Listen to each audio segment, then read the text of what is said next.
Cool. Thank you. Wait, hold on. It's paused. It'll pick up. Thank you. Get all my props. I got the spine model and I got the degeneration models because today we're going through L5. We're at the bottom of the lumbar spine. Today's vertebrae of the day is L5. What does that mean?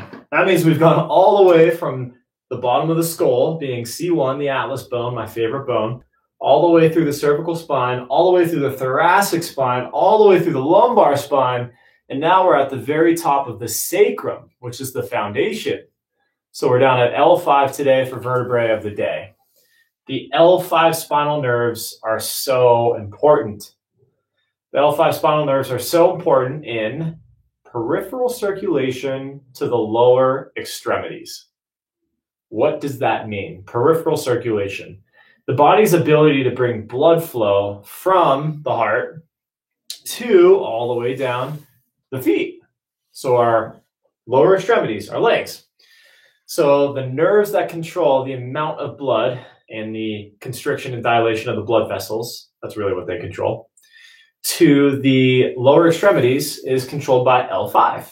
So misalignment or subluxation of the L5 vertebra, either a shift here or too much pressure here, causing pressure on the disc and the nerves, or any kind of other subluxation, weakens the nerves and damages the nerves. And those nerves send strength and energy to the blood vessels of the lower extremities, which bring blood flow and warmth and normal muscle function to our lower extremities. So in today's version of Vertebrae of the Day, talking about L5, we're going to talk about some of the common complaints or concerns or symptoms associated with subluxation or misalignment of the bone of the L5 vertebra and the accompanying nerves, the L5 spinal nerves. Okay. Common things. Okay. How many people of us that are logged on right now go skiing? Yeah. So if you're in Colorado, your hand is up, right? At least you have skied before or you go skiing on a regular basis. Now, when you do that and your boots go on your feet, whether you're a skier or a snowboarder, how tight you tie those boots is completely correlated to how cold or warm your feet stay. If your boots are way too tight and it cuts off your blood flow, what happens? Do your feet get cold or hot? They get cold because the blood flow isn't there. The blood flow is not getting to the toes. It's not innervating. Nerves innervate. It's not supplying the feet and the muscles and the soft tissues with the blood flow that it needs. And that gives us nutrients and gives us warmth to the toes. So what if you're just sitting here and your feet get cold? Well, it could be one of two things. Could be peripheral circulation loss due to some other kind of thing, like you see that with diabetic peripheral neuropathy. But you could also see it in somebody that has compression or too much pressure on the L5 vertebra. And so what happens is the nerves, when there's that compression on the L5 vertebra, the nerves don't send the signals out quite as well. Okay, think of it this way. When we look at our spine model and we have the normal, no degeneration of the spine, we have these big fat nerves that come out the side. And let me just kind of get it a little bit closer. The nerves that come out to the side. Okay, big, nice disc space. This joint moves really well. This is what normal is like. Now we take a spine that's gone through a ton of degeneration. Now, just looking at the difference here, you can see that if you guys have ever seen, we got one pause. Oh, 1 second. If you guys have ever seen the spurs on a cowboy boot, then you've probably noticed that there are some jagged and sharp edges there. And so what we notice is that those jagged and sharp edges can also occur on the bones, and it's an adaptive mechanism. And so the body creates this calcium deposition, and the calcium deposition lays down these jaggedy, sharp edges. Now, when you look at this and how much it moves compared to the other one, what you'll notice is that, first of all, look at the size of the disc in there. So I'll make sure everybody can see it here. There we go. So the size of the disc, you can see that this one is absolutely smashed. This is stage 2 degeneration. Over here is normal. Okay, so when you have the nice normal curvatures in the spine, when there's no subluxations in there, normal means that the disc is healthy, the nerve's coming out the side. Now look how thin the nerves are on the degenerated side versus the normal side. So if these nerves, they go to your lower extremities, they go to your reproductive organs, they go to your bladder. If those nerves go to your immune system, your metabolism, if they go to your heart, do you want them to look choked out and weak and frail like this? Or do you want them to look nice and fat and healthy like this? Is that not a rhetorical question? So that's the difference, is with subluxation, it chokes out the nerves. It's more likely to degenerate and accelerate the degeneration process. And these nerves send weak signals. So instead of that spinal cord energy flying through at about 270 miles an hour, now with this, that energy is not getting through as fast. The communication to the vital organs of the body, down to the feet, to the arteries that supply the toes with peripheral circulation, that's not going to get through as fast. Okay, why is that?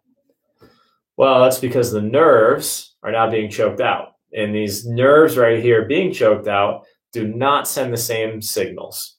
So this is atrophy of the nerve versus healthy, normal lumbar spine. That's the difference.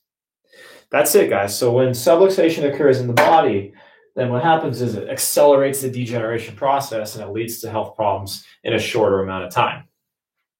So for those of you that know people that always get cold feet, they're constantly complaining that their toes are cold, right? For those of you that get cold when they go skiing, right? If it's not from the boot being too tight and they're just constantly freezing, it could be because that L5 is being smashed and the nerves on L5, they go to the blood vessels of the lower extremities. And furthermore, now if you're just sitting there and you notice that your feet start to fall asleep or they get really cold, what does that tell you? That means that sitting in a compressed state like this is putting direct pressure on the nerve, cutting off the circulation to your legs. What does that mean over time? Well, you're just not going to be as strong. Not only that, but those nerves, they go down the leg and give us muscle function and make sure our feet stay warm and provide that peripheral circulation. But those nerves at L5, they also go to a lot of organs. They go to the organs of the lower pelvis. So these connections that we make with the spinal nerves, as well as where the subluxations may be, and the normal functioning organs of the body are all interrelated, and it has to do with what the nervous system is and how the nervous system is functioning. And the health of those nerves is dictated by what? By now, you should be saying the health of the vertebra. And so when there is misalignment and shift and twisting, okay, you can see that there's direct pressure on the vertebra, and what that does is it turns down the signals in the nervous system. So L5 is a commonly subluxated vertebra because it's really the junction point, right? The sacrum comes up from the hips and the femur's coming up like this, and L5 is that first vertebra, whereas gravity is pulling down all the weight from our head, down through our cervical spine, down through our thoracic spine, and it's that junction between the two. So L5 is where we commonly see the least amount of disc space. And so that disc spacing can put more pressure on those nerves coming out, and that's how it works. If you think you may have L5 subluxation, comment here, okay? Let us know. If you know somebody who might have L5 subluxation, tag them in this, okay? Send it to them. Use the little pin or the arrow, tag them, show it to them. Send them in a text message. Tell them, go get checked by a chiropractor. It could help to make it so that your feet aren't constantly getting cold. Or if they have numbness or peripheral neuropathy of the feet, that could also be because of L4 or L5 subluxation. Get them checked by a chiropractor. Okay? You can rule that kind of stuff out. A chiropractor has the tools to be able to say it's either coming from that nerve pressure or it's not. And chiropractors will know. It's very straightforward, the tests that we do, the orthopedic and neurological tests. So I'm really happy about our vertebrae of the day today being L5. It's a really important, really juicy one. Now, tomorrow we're going to talk about the actual sacrum. And the sacrum is the foundation for which L5 rests upon. And there is a disc space in between the sacrum and L5. And every now and then there's a rudimentary disc between S1 and S2. Now, I will go over unique anatomy of the sacrum tomorrow, but I'm just going to cover all of it at once. There are actually 8 sacral nerves that come out. There might even be 9 in some people, but most of the time there's 8, especially in my model right here. And so I'm just going to talk about those nerves where they all go, some of the things that can be caused by sacral damage or subluxation, and then we're going to go into the tailbone.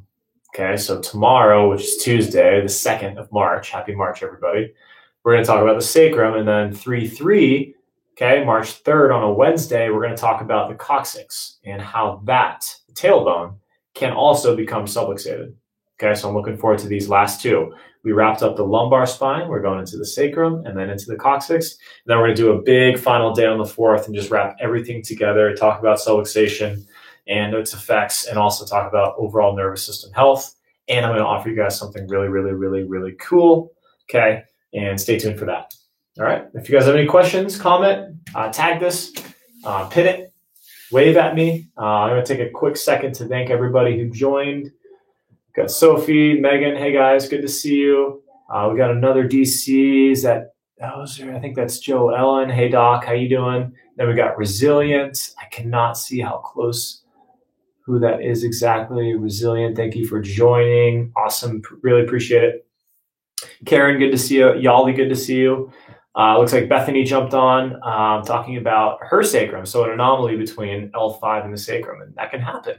People are unique, and we have specific anomalies that happen in less than 10% of the population, but like rudimentary discs or an extra little process coming off the vertebra, because everybody's unique. You know, we talked about this in the beginning, like these nerves do go to specific organs, but in different people, they can go to different organs, or it can be at different levels. Everybody develops a little bit differently while they're developing in utero. So there are variants in here. It doesn't mean that you're not going to be qualified for chiropractic care. In fact, a lot of people with variants get great results with chiropractic care, and it tends to be one of the only things that helps them. So, Bethany, I would be curious if adjusting you, especially that L5 and sacrum, didn't help. You know, if you've probably gotten it adjusted before, but if not, definitely go get adjusted. If you know where we are, come on over. We can check that for you as well. Awesome. And then subscribers on YouTube, thanks for joining in as well. I cannot see who we got watching with us live, but waving back to you guys. Thanks for tuning in. Tomorrow, again, is the sacrum. Super important foundation, the triangle-shaped sacrum holding the entire lumbar spine up. That's what we will talk about tomorrow. In the meantime, everybody get some rest. Okay, take care of your low back. Have a great night. Oh, Bethany's in New Hampshire. Awesome. I'm from New Hampshire. I hope she knows that. We've probably met. I just can't recognize your name off the top of my head. All right, Bethany. Well, I will have a referral for you. Do not worry. I know some great chiropractors in New Hampshire. I was raised by some of them, so I can give you a great referral. Mike, thanks for joining in. Wow, awesome to have you on here. And you guys have a great night. I'm going to tune out. We'll check in tomorrow. Awesome. We'll check in tomorrow for the sacrum. Okay?